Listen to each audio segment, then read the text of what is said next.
देखिए, हमने स्थगन प्रस्ताव लाया था 67 के तहत, और स्थगन प्रस्ताव ये होता है जब एकाएक कोई परिस्थितियां खड़ी हो जाती हैं तो 67 लाने की परमिशन होती है विधानसभा के अंदर।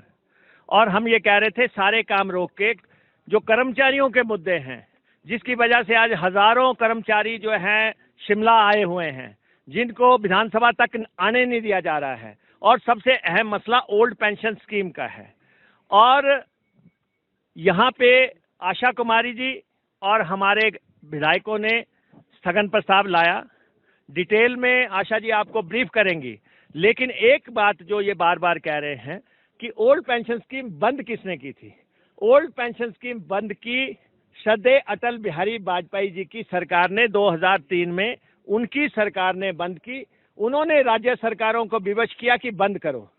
और अब जब सब कर्मचारी जो हैं सड़कों पे आ गए हैं, कर्मचारियों का गुजारा नहीं हो रहा है, और वो ये बात जो है पॉलिटिकल पार्टीज के पास भी लेके आए, सरकारों के पास भी लेके आए हैं, तो कांग्रेस ने ऐलान कर दिया है कि वो ओल्ड पेंशन स्कीम देंगे।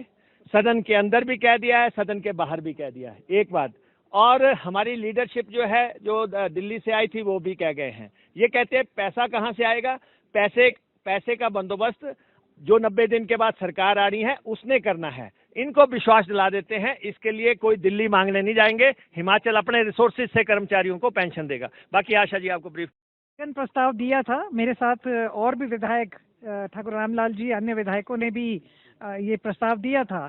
और स्थगन प्रस्ताव जो होता है उन नियमों के अनुसार, जब स्थगन प्रस्ताव आता है तो ये काम रोको प्रस्ताव होता है, यानी कि सारे काम रोक करके इस पे चर्चा की जाए।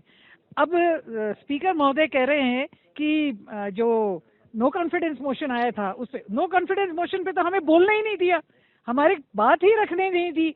और दूसरी बात ये है कि आज की तारीख में शिमला की सड़कें जो हैं आप सब देख रहे हैं, चारों तरफ कर्मचारी जो हैं वो सड़कों पे उतर आए हैं। हजारों की संख्या में कर्मचारी जो हैं आज शिमला में उतरे हुए हैं।